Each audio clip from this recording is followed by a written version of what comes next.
Goya solo. Shalom, shalom, peuple de Dieu. On est là pour la gloire de Dieu, bien-aimés. Nous bénissons le Seigneur pour sa grâce dans notre vie, parce qu'il a permis que nous puissions avoir encore ce temps de partage. Non pour la gloire de l'homme, mais pour sa gloire, bien-aimés.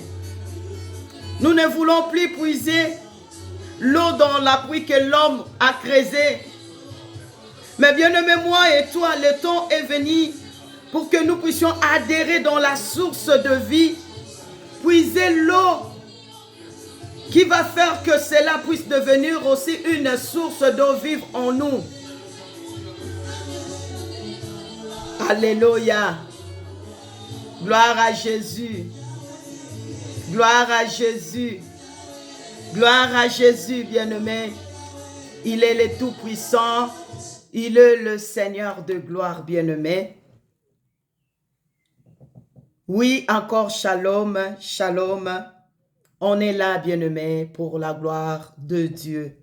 Comme Jean-Baptiste avait dit, il faut que je diminue pour que lui puisse être élevé. Nous ne voulons pas être élevés, mais nous voulons que le Seigneur en nous, par le Saint-Esprit, puisse être témoigné et puisse être élevé. Jean-Baptiste avait dit, je ne suis pas le Messie, mais je suis là pour rendre témoignage. Bien-aimé, moi aussi, je suis là pour rendre témoignage de celui qui m'a dit, parle, de celui qui m'a dit, va, de celui qui m'a dit, allez, faites de toutes les nations mes disciples. Nous bénissons l'Éternel.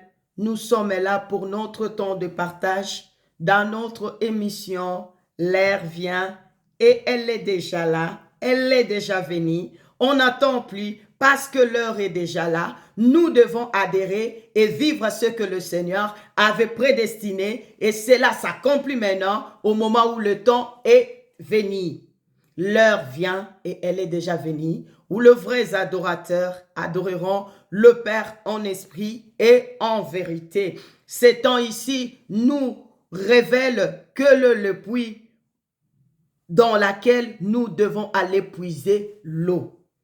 Nous bénissons l'Éternel bien-aimé. Nous allons prendre nos Bibles et nous allons aller dans Psaume 119, 9. Je vais lire au nom de notre Seigneur Jésus-Christ. Comment le jeune homme rendra-t-il pire son sentier et en se dirigeant d'après ta parole? Ici, la question a été posée. Comment le jeune homme? On ne voit pas seulement le jeune homme maintenant. Bien-aimé, ce qui était l'ombre n'est plus l'ombre. Maintenant, c'est la réalité. Ce n'est plus une image. Maintenant, c'est ce qui est vrai. On nous parle ici de toi et moi. Comment est-ce que moi, Nadine, je peux rendre pur mon sentier, ma vie, mon parcours sur cette terre? Or, dans mon parcours sur cette terre, il n'y a pas seulement la relation entre moi et le Seigneur, il y a aussi relation entre moi et mes frères et sœurs. Je ne dis pas en Christ seulement, mes frères et sœurs. Bien-aimé, comment est-ce que je peux rendre pur mon sentier? Et comment est-ce que toi, tu peux rendre pur ton sentier? La réponse est dit en se dirigeant d'après la parole de Dieu. Si nous allons nous diriger d'après la parole de Dieu, et qu'est-ce que nous devons savoir? Qu'est-ce que la parole de Dieu nous dit? Et que cela peut être un élément efficace pour nous aider à marcher, à purifier notre sentier. Bien-aimé, premièrement, la parole de Dieu nous dit, tu aimeras l'Éternel ton Dieu de tout ton cœur, de toute ton âme, de tout ton esprit. Et Jésus-Christ ne s'est pas arrêté là. Quand on l'a demandé quel est le plus grand commandement, il a dit d'abord tu aimeras ton Dieu de tout ton cœur, de tout ton esprit, de toute ton âme. Et il a dit tu aimeras aussi ton prochain. Bien-aimé, notre Dieu est merveilleux. Si nous voulons nous diriger pour purifier notre sentier, nous devons adhérer et comprendre. Comprendre ce que nous devons mettre en place aujourd'hui pour que la gloire de Dieu puisse se manifester dans notre vie, pour que la gloire de Dieu puisse se manifester dans nos familles, dans nos églises. Comment un jeune homme peut-il rendre pur son sentier? Bien-aimé, je vais d'abord lire dans Acte 8, à partir de 29 jusqu'au 31, je lis au nom de Jésus-Christ. L'Esprit dit à Philippe, avance et approche-toi de ces chars. Philippe a couru et entendit, il a entendu l'Éthiopien qui lisait le prophète Ésaïe. Il lui dit, comprends-tu ce que tu lis? Il répondit, comment le pourrais-je si quelqu'un ne me guide? Et il invita Philippe à monter et à s'asseoir avec lui. Il a dit comment je peux comprendre. Parce que pour purifier mon sentier, je dois me diriger selon la parole. Mais le problème, c'est comprendre cette parole-là. Avoir la révélation. Et quand on a la révélation, c'est à ce moment-là que nous allons adhérer. En ce moment-là que nous saurons le mettre en pratique. Parce que l'apôtre Paul nous dit dans Hébreux que la parole de Dieu est vivante et efficace. Elle est vivante. Ce n'est pas une histoire. Ce n'est pas un roman quelconque. Mais c'est une vie. La parole de Dieu est vivante et efficace. Comme nous dit dans Hébreux 4, 12 nous dit, car la parole de Dieu est vivante et efficace. Plus tranchante qu'il ne peut, quelconque à des tranchants, pénétrante, jusqu'à partager âme et esprit, jointure et molle. Elle juge le sentiment et les pensées du cœur. Nulle créature n'est cachée devant lui, mais tout est à nu et à découvert aux yeux de celui à qui nous devons rendre compte.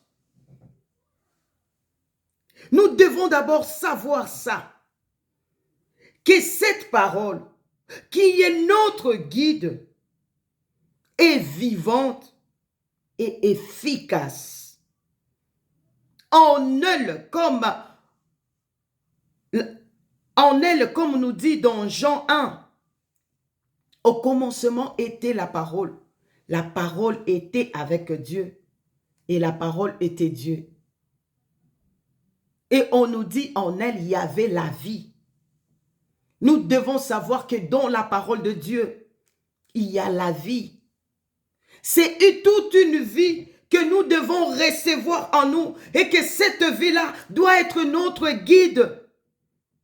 C'est une personne qui doit vivre avec nous. Et pour que nous puissions nous diriger selon cette personne-là, nous devons nous soumettre. Nous devons accepter qu'il puisse nous conduire Parce que c'est lui qui connaît la vérité. C'est lui qui connaît ce qu'il faut pour nous, ce qu'il faut pour nos vies, ce qu'il faut pour nos couples, ce qu'il faut pour la vie de nos enfants bien-aimés. Puis Somme a dit, si l'Éternel ne bâtit la maison, c'est lui qui est en train de bâtir. Il est en train de travailler enfin. Si le Seigneur ne veille, c'est lui qui est en train de veiller. Il est en train de sécuriser en vain. C'est pourquoi ici, la question a été posée. Comment est-ce que mon sentier peut-il être pur? Comment est-ce que je peux le rendre pur? Quel est le fondement efficace auquel je dois me poser pour que ma vie puisse être pure, pour que ma vie puisse être en ordre? Bien-aimé, la réponse est dit en se dirigeant, d'après. On a dit d'après. C'est long. Et quand on doit se diriger d'après, cela veut dire qu'on doit laisser la place et que la parole de Dieu puisse nous conduire. Et ici, Hébreu va nous dire que cette parole est vivante. C'est une vie que nous recevons en nous. C'est pourquoi, bien-aimé, quand Paul a compris cela, il a déclaré que ce n'est plus moi qui vis, mais c'est Christ qui vit en moi. Parce que chaque matin, c'est lui qui me donne des directives, c'est lui qui me conduit, c'est lui qui permet que je puisse être stable, quel que soit le vent, quel que soit le temps, quelle que soit la tempête. La parole de Dieu, c'est comme l'eau. Et nous sommes comme des poissons. On ne peut jamais vivre hors l'eau. On vit dans l'eau. Notre vie dépend de l'eau. Une fois que l'eau est impure, notre vie aussi est détruite. Et si l'eau est pure, notre milieu est agréable. Directement, notre vie aussi reçoit ce qui est agréable, vit ce qui est agréable, adhère dans ce qui est agréable, bien-aimé. Paul a compris cela, il a dit non, ce n'est plus moi. Parce que je dois vivre d'après, selon, je dois les laisser me conduire. Accepter. Or, quand on dit de vivre d'après, c'est d'accepter d'être conduit. Et quand on accepte d'être conduit par la parole de Dieu, on doit accepter aussi d'être corrigé, d'être enseigné, d'être jugé par la parole de Dieu. On a dit, la parole est vivante. C'est toute une vie que toi, tu as réussi en tant que chrétien en toi. Cette parole est vivante et efficace. Elle n'est pas seulement vivante, elle est aussi efficace. Elle est plus tranchante qu'il ne peut quelconque à des tranchants. Elle est plus. Ici, on nous dit, elle est plus tranchante qu'il ne peut quelconque à des tranchants. Cela veut dire que quand tu l'as à main, tu dois faire attention. Parce que elle va couper de deux côtés, elle va agir de deux côtés. Elle ne va pas te protéger si tu ne marches hors ce qu'il a établi. Il y aura directement le retour. Mais si tu marches comme la parole te dit, ça va être un instrument efficace pour te défendre devant l'ennemi. Bien-aimé, on ne reçoit pas la parole pour être détruit. Ce n'est pas le plan de Dieu. Dieu veut que tout son peuple soit sauvé. C'est pourquoi dans le temps de l'ignorance, il est venu nous chercher pour nous sauver. Il est venu nous trouver comme on était. Mais ce n'est pas pour que nous puissions rester comme on était. c'est pour adhérer dans le changement et avoir la vie éternelle. Nous courons pas en vain. Nous courons pour avoir une récompense. On a dit, cette épée, quelconque à deux tranchants pénètre. Ça va commencer à travailler d'abord en toi.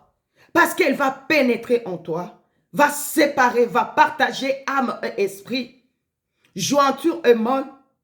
Elle va juger le sentiment et les pensées du cœur. Ça sera mis sur le balance. Est-ce qu'il est attaché à moi ou pas?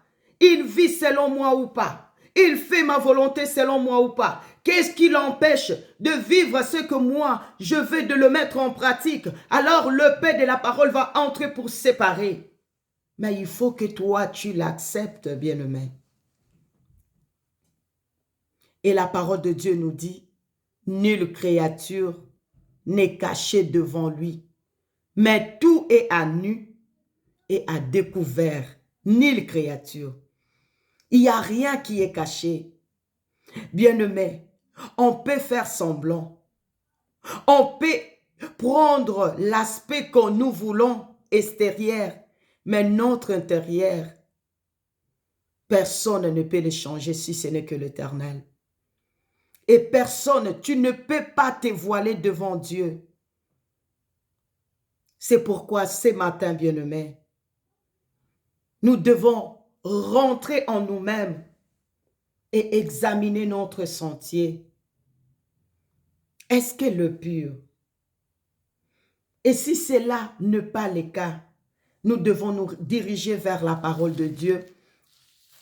Comme la parole de Dieu nous dit dans 2 Timothée, je vais lire vite et nous allons clôturer notre partage de ce matin. 2 Timothée 3, 16, je vais lire. On nous dit, toute écriture est inspirée de Dieu et utile. Il est utile pour nous enseigner, pour convaincre, pour corriger, pour instruire dans la justice. Enfin que l'homme de Dieu, bien-aimé, je veux mettre le trait ici. L'homme de Dieu ici, on ne parle pas de serviteur de Dieu. On voit tout celui-là qui a accepté Jésus-Christ comme étant son sauveur et Seigneur. On voit tout celui-là qui a reçu le Saint-Esprit. On voit tout celui-là qui est devenu enfant de Dieu. Parce que quand on nous parle d'enfant de Dieu, on voit celui qui est né ni selon la volonté de l'homme, ni selon la volonté de sang, ni selon la chair, mais selon Dieu. Or, Dieu est esprit. Pour que nous soyons accomplis et propres à toutes bonnes œuvres, nous devons nous attacher. Que cette parole puisse être notre miroir le matin quand on se lève. Quand on se lève, on prend notre douche, on se regarde, est-ce que mon visage est propre? Bien-aimé, prends aussi le temps de regarder, est-ce que mon cœur est propre?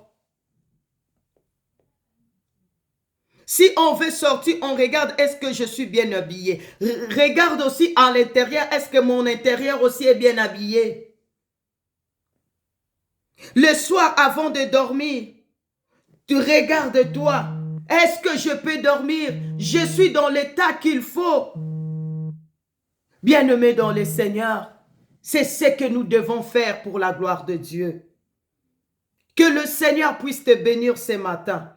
Et que cette parole puisse agir dans ta vie, puisse être comme un réveil qui vient pour nous réveiller. Ce n'est plus le temps de dormir, c'est le temps de se réveiller, c'est le temps d'adhérer en esprit et en vérité pour recevoir la récompense qu'il faut pour nous, bien-aimés.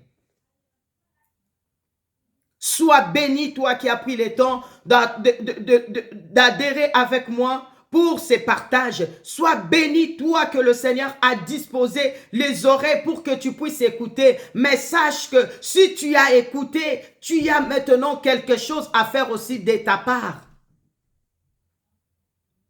Je bénis Dieu parce qu'il est merveilleux, bien-aimé. Ce n'est pas parce que je vais, Mais c'est là beaucoup de temps que le Seigneur m'est parlé pour commencer à exhorter le peuple de Dieu, à avoir des moments de partage. Mais chaque fois, j'étais lourd. Mais Dieu a permis que le temps puisse être là maintenant pour que nous puissions commencer, bien-aimés. Alors toi qui entends, toi qui adhères, partage. Il faut t'abonner aussi. Parce que l'heure est venue où nous devons travailler tous ensemble pour la gloire de Dieu. Bien-aimé, si moi je peux jeter la semence, toi tu peux arroser. Toi tu peux être là pour tourner la terre. Il y a quelqu'un qui va être là pour surveiller. Comment est-ce que cela va produire? Mettons-nous ensemble pour l'œuvre de Dieu, bien-aimé. Nous devons nous diminuer pour que le Seigneur puisse être élevé, bien-aimé. Sois béni au nom puissant du Seigneur Jésus-Christ. Et que cette parole puisse être un marteau qui va briser de pierre en nous. Et que cette parole puisse être un miroir dans lequel nous allons nous voir pour chercher à corriger ce qui ne va pas en nous. Que le Seigneur soit béni. Bon dimanche. Je sais que nous sommes là et nous serons toujours là pour manger, pour partager, pour adhérer dans ce que le Seigneur a prévu pour nous. Que le Seigneur vous bénisse et que le Seigneur puisse ouvrir en vous tout ce qu'il a prédestiné dans votre vie. Soyez bénis et que la paix du Seigneur puisse être notre partage en tout et pour tout, au nom de Jésus-Christ. Oui, c'était bien votre sœur, votre amie, la servante de Dieu, le docteur Nadine Sivy. Que le Seigneur puisse vous bénir. On est là pour la gloire de Dieu. Oui, l'heure vient et elle est déjà venue où le vrai adorateur doit adorer le Seigneur en esprit et en vérité. Soyez bénis au nom de Jésus-Christ. Amen.